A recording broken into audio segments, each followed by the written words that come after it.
আসসালামু আলাইকুম, আমি সাইদ আফ্রিদি আছি আপনাদের সাথে। আমি আজকে আপনাদেরকে দেখাবো গিটহাবে কিভাবে আমরা ভার্চুয়াল স্টুডিও কোডের মাধ্যমে কোড পুশ করতে পারি।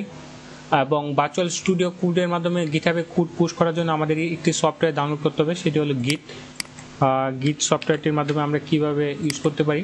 এই যে গিট লিখবো, জাস্ট লিখার পরে যে গিট বা ডাউনলোডও যদি আমরা ক্লিক করি, ক্লিক করার পরে যে এখানে যদি আমরা উইন্ডোজে ক্লিক করি ডাউনলোড স্টার্ট হয়ে যাবে। এই যে দেখেন ডাউনলোড স্টার্ট হয়ে গেছে। তো আমার আগে থেকে ইনস্টল করা ছিল, আমি জাস্ট ক্যান্সেল করে দিলাম।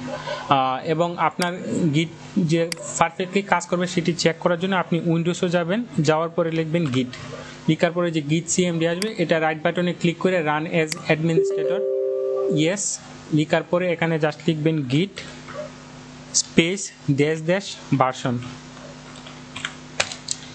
যদি আপনার গিট ভার্সন 2.30 এই লেখাটা শো করে তাহলে বুঝবেন যে আপনার ভার্সনটা শো করছে, তার মানে আপনার এই গিটটা কাজ করবে। ঠিক আছে, তো আমি গুগলে গেলাম, গিয়ে গিটহাবে গেলাম, যাওয়ার পরে এই যে এখানে রিপোজিটরিজ আছে, এখানে যদি আমি নিউয়ে ক্লিক করি অথবা এই যে এখানে আমার প্রোফাইলে গিয়ে এই যে রিপোজিটরিজ, এই যে নিউয়ে ক্লিক করি, অথবা এখানে প্লাস চিহ্ন আছে যে নিউ রিপোজিটরিজ, আমি যে কোনো তিনভাবে যে কোনো একভাবেই কিন্তু আমি যে কোনো একটা রিপোজিটরি খুলতে পারি। তো আমি এইভাবে গেলাম, যাওয়ার পরে যে আপনার একটা রিপোজিটরি নেম দিতে হবে। তো আমি এই যে এই প্রজেক্টটা আপলোড করবো, এই নেমটা কপি করলাম, কপি করার পরে এখানে পেস্ট করে দিলাম। ঠিক আছে, এবং এখানে ওনার দেখেন আমার ইউজার নেমটা আসছে। আসার পরে একটু নিচ দিকে গেলে দেখেন এখানে আছে পাবলিক এবং প্রাইভেট। আমার কোডটা যদি অন্যরা অ্যাক্সেস করতে চায় তাহলে যদি আমি পাবলিক সিলেক্ট করে রাখি তবে অ্যাক্সেস করতে পারবে, আর যদি প্রাইভেট দিই তাহলে আমি ছাড়া আর কেউ অ্যাক্সেস করতে পারবে না। তো আমি পাবলিক দিলাম, দেওয়ার পরে আমরা এখানে কোনো কিছু ক্লিক করার দরকার নেই, জাস্ট ক্রিয়েট রিপোজিটরিতে ক্লিক করব। করার পরে দেখেন এরকম একটা পেজ আসছে, ওরা বেশ কিছু কমান্ড দিয়ে দিছে, আমাদের এই কমান্ডগুলো লাগবে। তো আমরা এই কমান্ডগুলো বোঝার সুবিধার্থে এখানে কপি করে রাখলাম। রাখার পরে আমরা ভার্চুয়াল স্টুডিও কোডে গেলাম, আমরা যে প্রজেক্টটি আপলোড করবো সেই প্রজেক্টটির ফোল্ডারটি আমরা ওপেন করি, যে এখান থেকে ওপেন ফোল্ডার, এই যে লগ ইন বক্স, এই ফোল্ডারটা ওপেন করলাম। করার পরে যে শুরুতে যে কমান্ডটা আছে ইকো, এটা কপি করব, কপি করে যে এখান থেকে আছে টার্মিনালে ক্লিক করব, নিউ টার্মিনাল। ঠিক আছে, দেখেন এভাবে আসছে, এই যে এখানে টার্মিনাল। তো এখানে আমরা ওইটা পেস্ট করে দিব, এন্টার চাপবো। এরপর আমরা সেকেন্ডটা গিট ইনিট, এটা কপি করব, কপি করে এখানে আবার পেস্ট করে দিব, এন্টার। ঠিক আছে, এরপরে দেখেন আমরা রেডমি এমডি অলরেডি একটা ফাইল ক্রিয়েট করছি এবং ইনিট দুইটা ক্রিয়েট করছি। আমরা যদি আমাদের ফোল্ডারে যাই, এই যে .git এবং রেডমি এমডি, ঠিক আছে। তো আমরা যেহেতু রেডমি এমডি ফাইলটা ক্রিয়েট করছি, এখানে পরেরটাতে জাস্ট গিট অ্যাড নিব। ঠিক আছে, এতটুকু নেওয়ার দরকার নেই, গিট অ্যাড নিব। নেওয়ার পরে এখানে পেস্ট করে একটা স্পেস দিয়ে জাস্ট একটা স্টপ দিব। ঠিক আছে, এরপর আমরা এন্টার চাপবো। এরপর আমরা যদি আরেকটু নিচ দিকে যাই, যে গিট কমিট, এটা কপি করব, কপি করে এখানে পেস্ট করব, এন্টার। এই যে গিট ব্রাঞ্চ, এটা কপি করব, কপি করে এখানে পেস্ট করব, এন্টার। এরপরেরটা আবার কপি করব, কপি করে এখানে এন্টার, এবং এই যে এটা কপি করব। ঠিক আছে, তো আমার যদি কোনো কারণে বানান মিস্টেক হয়, যেমন ধরেন আমি এখানে ইচ্ছা করি একটু বানান মিস্টেক করলাম, এন্টার চাপ দাও, এই যে ভুল দেখাচ্ছে, সেক্ষেত্রে আমি জাস্ট কন্ট্রোল-C দিব, কন্ট্রোল-C দিলে আমার নেক্সটে নিয়ে যাবে। আমি আবার এই যে সঠিকটা আবার কপি করলাম, কপি করে এখানে পেস্ট করলাম, কন্ট্রোল-C দিলেই আপনাকে নেক্সটে নিয়ে যাবে। এবার আমি এন্টার চাপলাম। ঠিক আছে, আমার কোডটা পুশ হচ্ছে, একটু সময় লাগবে। দেখেন 100% লোডিং, 100% হয়ে গেছে। তো আমি যদি এবার আমার কোডটার একবার একটু রিলোড দিই, দেখেন আমি গিটহাব থেকে ভার্চুয়াল স্টুডিও কোড থেকে গিট সফটওয়্যার মাধ্যমে গিটহাবে কিন্তু সরাসরি আমার কোডটা পুশ করে ফেলতে পারছি। ঠিক আছে, এখন আমি চাইলে এই যে আমার এই গিটহাব রিপোজিটরি কোডটা যে কারোর সাথে শেয়ার করতে পারবো। ঠিক আছে, আমরা আমাদের এই প্রজেক্টটি যে কারোর সাথে এই কোডটা শেয়ার করতে পারি। এরপরে দেখেন এখানে ব্রাঞ্চ আছে, এদিকে আছে কোড থেকে যে এখানে কোডটা ক্লোন করতে পারেন অথবা ডাউনলোড করতে পারেন। এবার যদি আমাদের এই প্রজেক্টটির যে প্রিভিউটা বা আমরা কোনো ধরনের ডোমেইন হোস্টিং ছাড়াই কিভাবে আমরা এই কোডটা পাবলিকলি ইউজ করতে পারি বা দেখাতে পারি, সেক্ষেত্রে আমরা এই যে এখানে সেটিংসে যাব, সেটিংসে যাওয়ার পরে আপনি ইচ্ছা করলে রিনেম চেঞ্জ করতে পারেন। এই যে লগ ইন বক্স আছে, আপনি এখানে ক্লিক করে জাস্ট রিনেমে ক্লিক দিবেন, তাহলে আপনার এই যে এখানে রিনেমটা চেঞ্জ হয়ে যাবে। এরপর আমি যদি আরেকটু নিচ দিকে যাই, যাওয়ার পরে দেখেন গিটহাব পেজেস আছে, গিটহাব পেজেস এখানে সোর্স, এখানে একটা নান আছে, এবং এই যে এখানে দেখেন মেইন আছে। আপনি যে এখানে একটা ব্রাঞ্চ আছে মেইন, এই যে আমি মেইন ব্রাঞ্চটা যদি সিলেক্ট করে দিই, এই যে মেইন ব্রাঞ্চটা, মেইনে ক্লিক করলাম এবং সেভ দিলাম, দেখবেন অটোমেটিক একটা লিঙ্ক ক্রিয়েট হয়ে যাবে।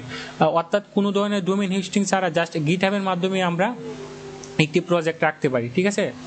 তো এই যে দেখেন লিঙ্কটা পাবলিশড হয় নাই এখনো, একটু সময় লাগবে। আমি একবার রিলোড দিলাম, এখনো হয় নাই, আবার একটু রিলোড দিলাম। আপনি কিছুক্ষণ অপেক্ষা করবেন, কিছুক্ষণ অপেক্ষা করলে অবশ্যই হয়ে যাবে।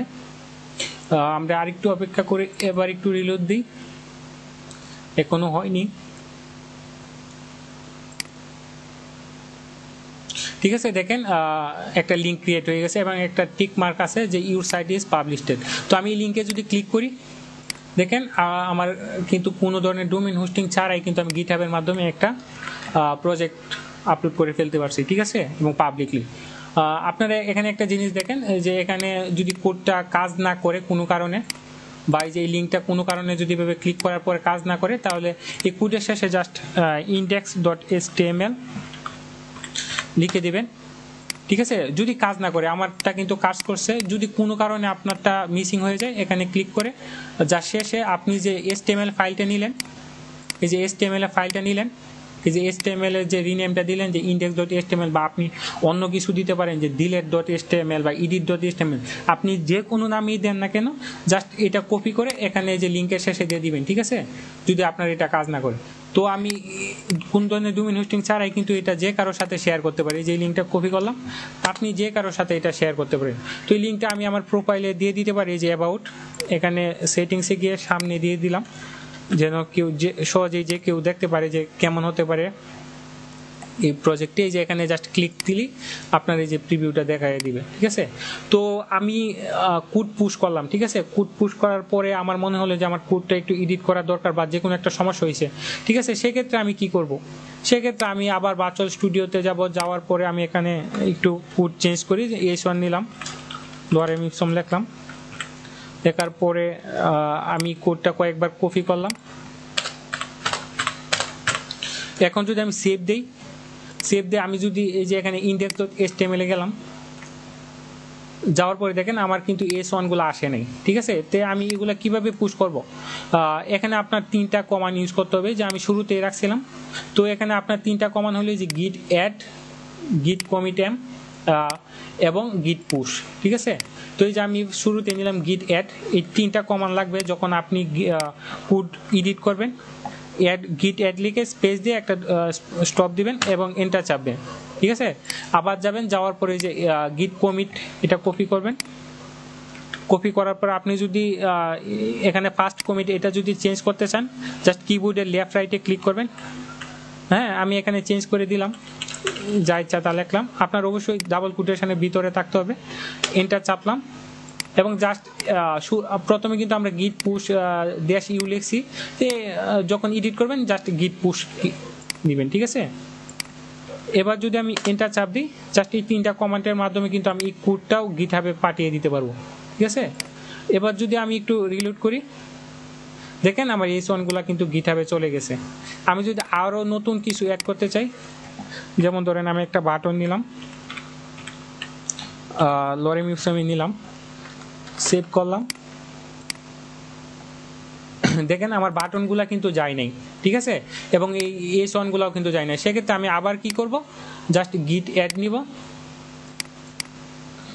গিট অ্যাড একটা স্পেস দিয়ে একটা স্টপ দিব, এন্টার, এবং গিট কমিট, এই যে দেখেন ডাবল কোটেশন, এগুলো মিস করা যাবে না।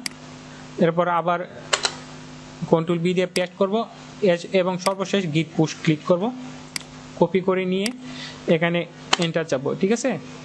একটু সময় নিব, এই যে দেখেন আপলোড হয়ে গেছে। এবার যদি আমি রিলোড দিই, দেখবেন যে বাটনটা আইসা গেছে, এবং এই যে দেখেন বাটনটা আইসা গেছে এবং S1 ট্যাগগুলো সরে গেছে, ঠিক আছে। এই যে আমার লগইন বক্সে গেলাম। এছাড়া আপনার এই যে আমি কোডটা এডিট করলাম, এখন কিন্তু আমি আমার লিঙ্কটা যে এখানে যদি আমি ক্লিক করি, ঠিক আছে, তাহলে কিন্তু দেখেন কোড কিন্তু আসছে, এই যে আমার বাটনটা কিন্তু আসছে, ঠিক আছে।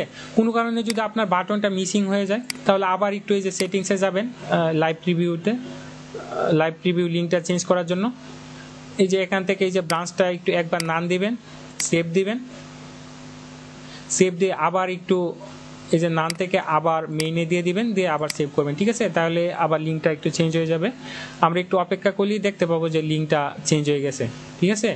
আপনারা ইচ্ছা করলে এই যে আবার এছাড়া নতুন নতুন ব্রাঞ্চ অ্যাড করতে পারেন, অনেক মাল্টিপল ব্রাঞ্চ ইউজ করা যায়।